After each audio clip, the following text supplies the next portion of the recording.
Gospod predsednik, nekaj ur ste danes že v Mariboru na prvem vladnem obisku vaše vlade v Podravju. Kakšen je vaš pogled na razvoj podravske regije, znotraj nje tudi Maribora, ki je v bistvu v tej regiji, ki že tako ali tako izstopa po stopnji brezposelnosti. Maribor znotraj tega še dodatno izstopa 17% brezposelnosti. Tukaj, kakšen je vaš pogled na nadaljnji razvoj te regije? Predvsem želimo z današnjim obiskom pokazati, da smo osredotočeni tudi na podravsko regijo, še posebej tudi na mesto Maribor, ki je tukaj seveda zelo odločilnega pomena, ob zavedanju, da je seveda preteklost bila za to regijo, še posebej tudi za Maribor, zelo težka. Zdaj, naš enodnevni obisk je v bistvu samo en od segmentov sodelovanja, namreč mi pravzaprav smo vsak teden tukaj. Naši ministri so zelo pogosto v Mariboru, v regiji, od Ptuja in drugih krajev naprej in nazaj. Tako da na področju gospodarstva, kulture, šolstva, zdravstva, še posebej tudi smo stalno v stiku s to regijo. In tudi na ta obisk smo se pripravljali več kot 2 meseca, tako da je bilo polno nekih predhodnih obiskov. Zato danes pravzaprav gre za to, da pridemo do nekih ključnih ugotovitev, dogovorov, morda celo nekih skupnih akcij v prihodnje.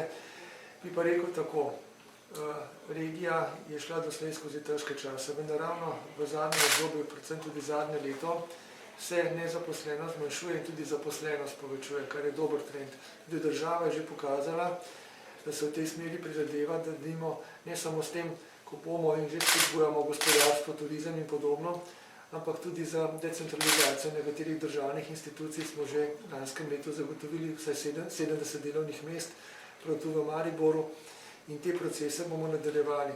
Za mene je predvsem pomembno to, kar sem danes tudi odprl v neformalnem razgovoru z županom Maribora, da se tam, kjer samo mesto Maribor, pa tudi regija kot celota, pokaže, da ima neko vizijo, neko idejo, da že ima pripravljene neke dobre poslovne modele, če govorimo o podjetjih ali pa v zavodih, da se tam pomaga, kajti najlažje država pristopi in priskoči na pomoč tam, kjer samo okolje lokalno ve, kaj hoče. In to pričakujem pravzaprav od vseh lokalnih okolij v Sloveniji. Ko je ta pogoj izpolnjen, potem pa vlada absolutno se angažira polno in tudi tukaj bomo to naredili.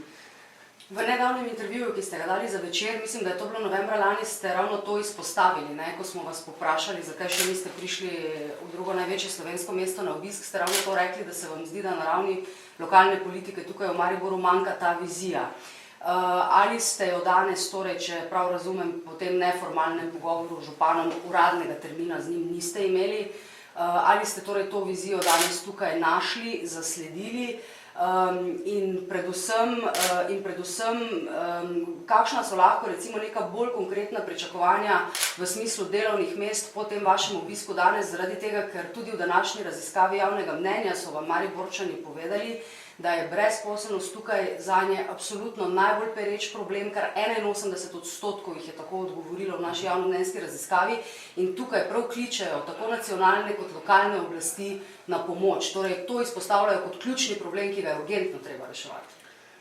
S temi raziskavami javnega mnenja sem se seveda seznanil, tudi sicer prebiram Večer in sem zaznal ta sporočila pred našim obiskom, ki prihajajo od ljudi. Tudi kot rečeno, vsaj 2 meseca smo se na ta obisk pripravljali, naši ljudje so bili tu, tudi v Mariboru, v regiji.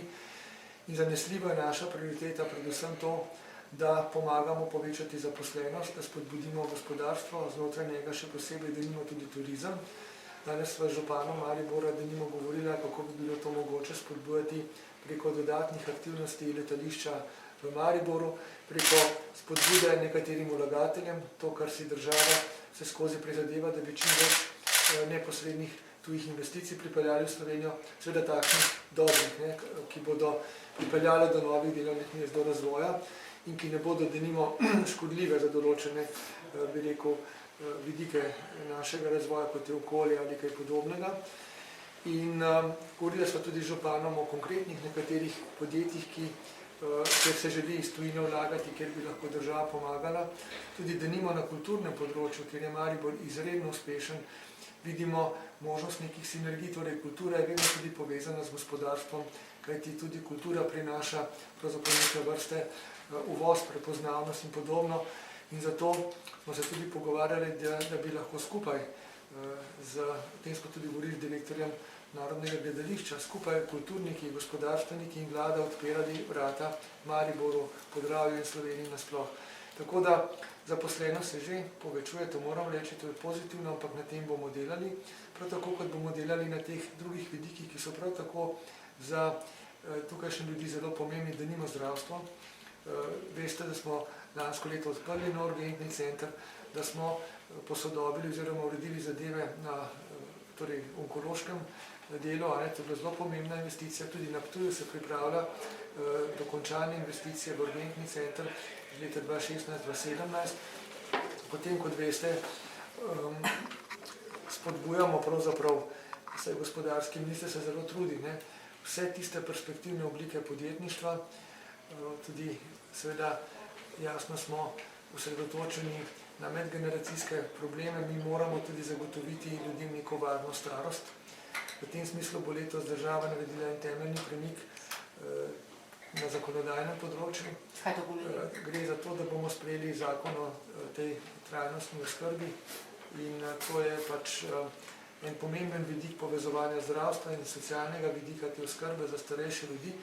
Kajti, gledajte, zame je ključnega pomena to, da omogočimo ljudem, da z delom pravzaprav si prislužijo, omogočijo eno spodobno človeka vredno življenje, tudi svojim družinam, otrokom, partnerjem, komorkoli, da so aktivni, da s tem tudi pravzaprav pomagajo družbi, torej to je zaposlenost.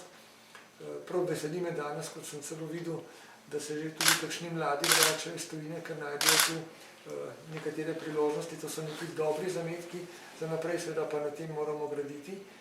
Po drugi strani pa seveda je treba ta socialni vidik še vedno imeti stalno v vidu za tiste, ki so brez lastne krivde nezaposleni, ki težko živijo, je treba pomagati. Tudi država ima na voljo nekatere socialne ukrepe. Nek razvoj bo storjen že lansko leto in letos bomo seveda s tem nadaljevali. Če dovolite še tukaj vprašanje pravzaprav današnje nekako zgodbe, današnjega dopoldneva, ki najbolj odmeva. To je tudi zgodba, ki smo jo pravzaprav danes zjutraj ekskluzivno objavili v Večeru. V tako imenovani zadevi Koprivnikar se je po naših informacijah Generalna policijska uprava odločila, da vroči 7 izrednih odpovedi delovnega razmerja po ponovni interni preiskavi, ki naj bi pokazala hujše kršitve. Med odpuščenimi naj bi bil tudi Zoran Petrovič, policijski sindikalist. Kako ta ukrep komentirate, gospod predsednik, in predvsem, kako vidite, da bi lahko, če bi lahko, ta odločitev vplivala na nadaljnja pogajanja? Namreč še sinoči sta se predstavnika obeh policijskih sindikatov dogovorila, da se stavka nadaljuje, najbrž pa ne vede, da so na poti te izredne odpovedi delovnega razmerja. Teh ukrepov in celotnega dogajanja ne povezujemo z pogajanji s policijskimi sindikati, to sta dve ločeni zadevi.